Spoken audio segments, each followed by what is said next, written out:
It's trade season, boys, and we got a big one. Toronto, they made a big move today. Toronto acquires defenseman Jake MUZZIN from the Los Angeles Kings, Stanley Cup champion Jake MUZZIN, in exchange for prospects Carl Grundstrom and Sean Durzi, as well as this year's first-round pick. Now, Jake MUZZIN has been floating around in trade rumors for a little while. Kyle Dubas finally pulled the trigger, and the Leafs got their guy. Let's break it down in the NHL 19 franchise mode trade simulation. Carl Grundstrom and Sean Durzi actually have a decent amount of trade value. Now, Jake MUZZIN obviously has some good trade value as well. If we go to the Leafs sending this offer to the LA Kings, they say no. And if we do it vice versa, the Kings offering it to the Leafs, they're also going to say no, which is kind of weird because I feel like it's pretty similar. The trade values are pretty damn close. So this trade pretty much confirms the LA Kings are on a full-on rebuild, which is totally fine. They've won their Stanley Cups, but their defensive core is hurting now without Jake MUZZIN. He was a huge piece to that team. And you go on the flip side, look at the defense for the Toronto Maple Leafs now. Jake MUZZIN and Morgan Rielly.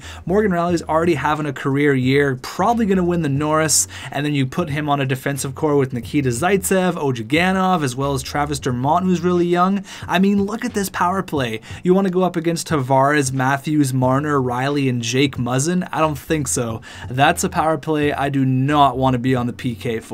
So before we go over Jake MUZZIN and how much he actually means to the Toronto Maple Leafs, let's see what the Leafs gave up. They gave up last year's second-round pick, 52nd overall, Sean Durzi, who's a defenseman. He's an Ontario-born kid. Now, I remember when he was drafted, I remember how excited they had some feature on him on TSN, how he grew up a Maple Leafs fan. He's so excited to be a part of the organization. He gets moved earlier this year in the OHL from Owen Sound to Guelph, and then he actually gets traded from his NHL team, Toronto, over to LA. So I don't know too much about the kid. He looks pretty good, listed as an offensive defenseman, has pretty decent numbers in junior hockey this year, 11 points in 8 games with his new team, the Guelph Storm. Now going over to Carl Grundstrom, who I saw a few Leafs fans, they were kind of upset that they gave this guy up. He's got 29 points in 42 games with the AHL affiliate, the Toronto Marlies, obviously of the Leafs. Now, there's a lot of Leaf fans that were pretty high on this guy, and he looks like a pretty decent prospect. 2 pretty decent prospects for the LA Kings. I see what they're doing with their rebuild. They're doing it right,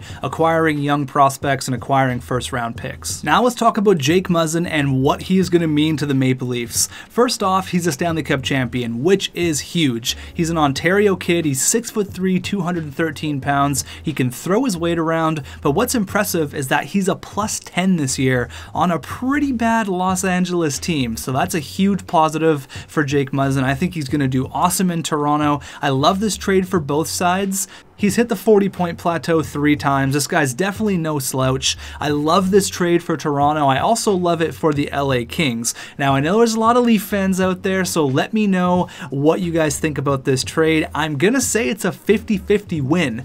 The Leafs get a huge desire.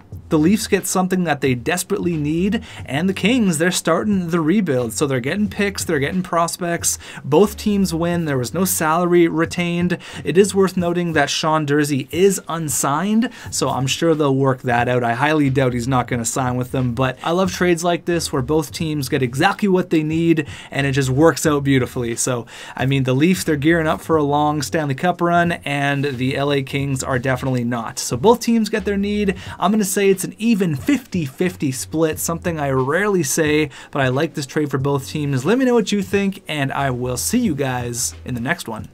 Hopefully soon, because I love trades.